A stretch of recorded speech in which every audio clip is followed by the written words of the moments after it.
Hey guys, what's up? Welcome back to the channel. It's Cynicalex, and today I finally got Jean Grey to tier 3. I can't believe it. This is pretty insane, but I managed to get her potential up in one shot from 62% up to 100%, and then I used all my resources. I spent, so much money, millions, billions of dollars getting all of the Phoenix feathers and all of the materials needed.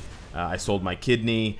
And now I have tier 3 Jean Grey, and she's amazing. Look at this, almost 80,000 HP with a damage proc. Look at the 6th skill. I actually really am excited to see the 6th skill. Okay, that was less exciting than I thought. I thought there would be more AoE, like long-term AoE. But still, the damage is outstanding. She's just KOing everything in her path, and she's just a breeze to play. But obviously, I'm joking. Obviously, this is... World Event, and the cool thing, wow, I lost 15,000 points. The cool thing about World Event is you get to do stuff like this, and I think this is definitely the pinnacle of this game mode, is characters that you would otherwise, probably, and I might never get a chance to play as. I get a chance to play as. I think her 6th skill is an iframe. I've never played with it before, so I don't know, but it seems like it's an iframe. But yeah, other than that, I don't really have anything new to report on Jean Grey. I haven't tried for her potentially yet today, but I'm not really too optimistic. I've gotten 4% the last 2 or 3 days in a row, and before that I got like 12%, and then I got 4% a couple more times. Let's see what the AoE. Yeah, she can hit the whole arena, but it just doesn't have a lasting. This is the mini review. The ultimate skill for Jean Grey doesn't have a lasting effect, which I kind of expected it to have, if that makes any sense. Like residual fire damage or something like that. I need this guy to heal up after he... yeah, there you go. Bring out your little goons. Yeah, now it's goon killing time. But yeah, I mean, I'm imagining most players are playing this world event because they get to see what it's like to play as Jean Grey tier 3. I think something that would be really cool is if they purposely set up world events so that the very first event after an update, or maybe the first few events in a row, are all of the new characters on different teams. So you could have one team with Jean Grey tier 3. Well, I guess you'd have to wait because Jean Grey tier 3 wouldn't exist yet. Oh, so there is residual damage. Did you guys see that? I was talking, so because I kind of wasn't paying attention. But as long as there's a target, there's residual damage. The problem that happened was that there was no target. Because I kept killing them too quickly, kind of like Thor's tier 3, where he just he won't land the final hit of the hammer throw or the hammer attack, whatever. If can you kill this guy? I don't think you can. Let's see. Nope, he always heals. He always heals. But yeah, look at all that extra damage. Hell yeah, cool. All right. So I think it'd be really cool if, after an update lands, maybe not the first day because people haven't unlocked the characters yet, but the next day, and then for that week, they could theme. So it could be like, X-Men World Event. And so, 1 hour or 1 day, it's just different Iceman teams. Iceman team with Luna Snow, Iceman team with Misty Knight, Iceman team with Loki, whatever, Iceman team with a Human Torch. And then the next day, it's Jubilee's day, and it's Jubilee with a whole bunch of different teams. The next day, it's Bishop with a bunch of teams, and then the next day, the last day, giving the most time, because of course some VIP 20s will get lucky and automatically upgrade some character's potential just by blind luck. That happens every single update, and then we'll be able to all play as tier 3 Jean Grey. It's taken this long. I think there was one world event that I missed because I was asleep that had tier 3 Jean Grey, but otherwise. This is literally the first time you just witnessed, ladies and gentlemen, you just witnessed, and I just witnessed, tier 3 Jean Grey in my hands for the first time, and it felt good. The damage was tremendous, even though obviously World Event is not a good barometer, a good way of measuring damage, because you can't see the enemy's HP bar and you don't know how much HP they have. This 8-week check-in is gold. But I've played with a bunch of other characters in World Event, and so seeing how easily I got to the last phase of World Event, she's got really strong skills, and the skills have a very high AoE, so it's an important factor to take into consideration. She not only has the damage, but she also has the AoE, and that's actually something that her old default look was missing as well. It's not an underestimate. Like it's not too much to underestimate saying that her second skill and her first skill, although they didn't get changed you know, a lot. I mean, they did get changed a lot in terms of the visuals, in terms of the AoE.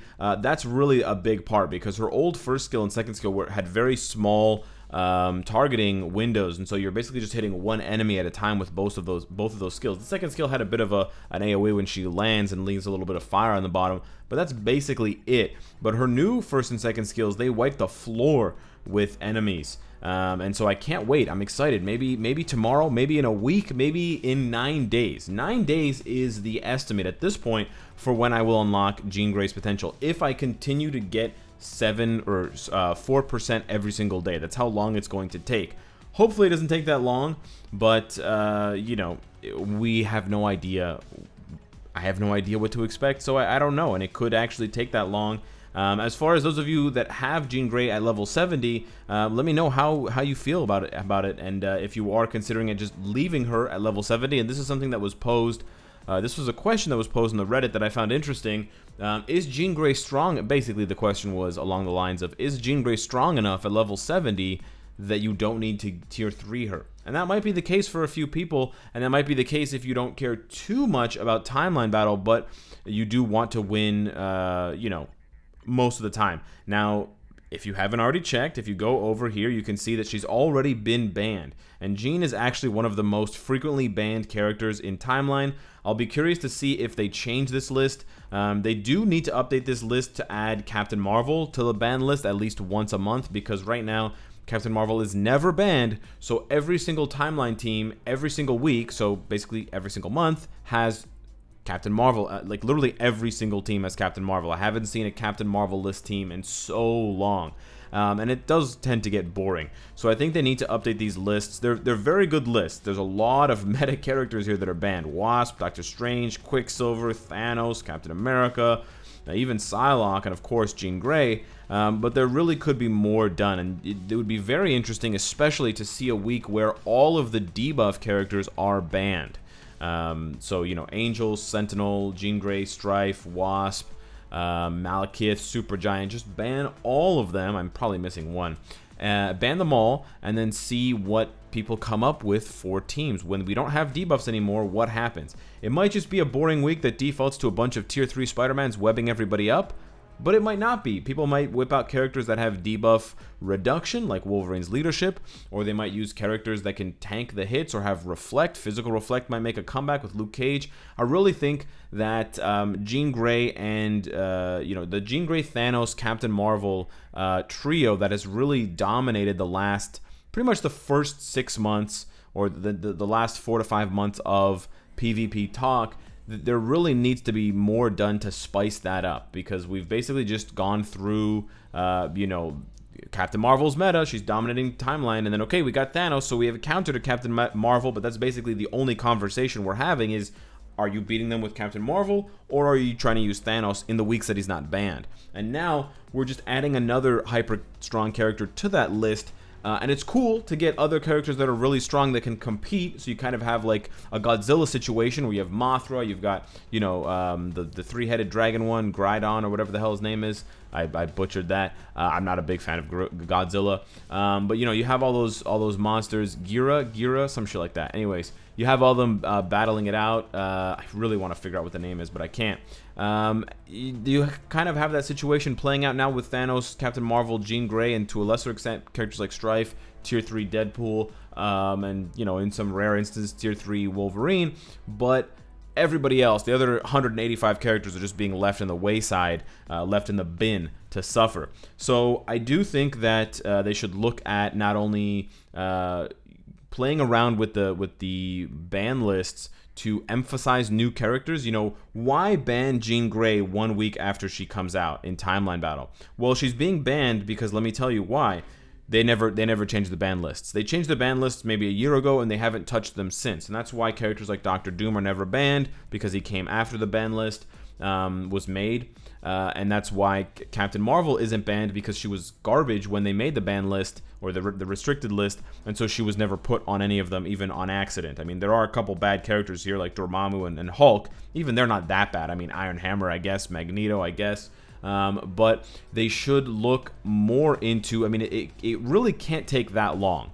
this cannot be, I'm no developer, but I don't think that it can take this long to input a bunch of lines of code that create this situation. So I think it's laziness, or I think it's just a lack of consideration. They're worried about, and they're working on other parts of the game, how characters look, animations, skill effects, uniforms, the kind of, you know, look of the character, and that's all well and good to make the character look really cool. By the way, because I'm obsessed with Jean Grey and I don't have her at tier 3, I just want to let you guys know, this is going to sound a little perverted, I know, but when you look at her, one of her melons moves a lot more than the other one. I didn't want to say anything, but I am going to be saying something. I should have probably said something on Twitch instead of YouTube, but if you stare at her long enough, you'll see what I'm talking about. One of them basically doesn't move, and the other one moves a lot, and it works at different angles. So you can rotate the character model, and you'll see exactly what I'm saying. Or maybe they patched it. I don't know.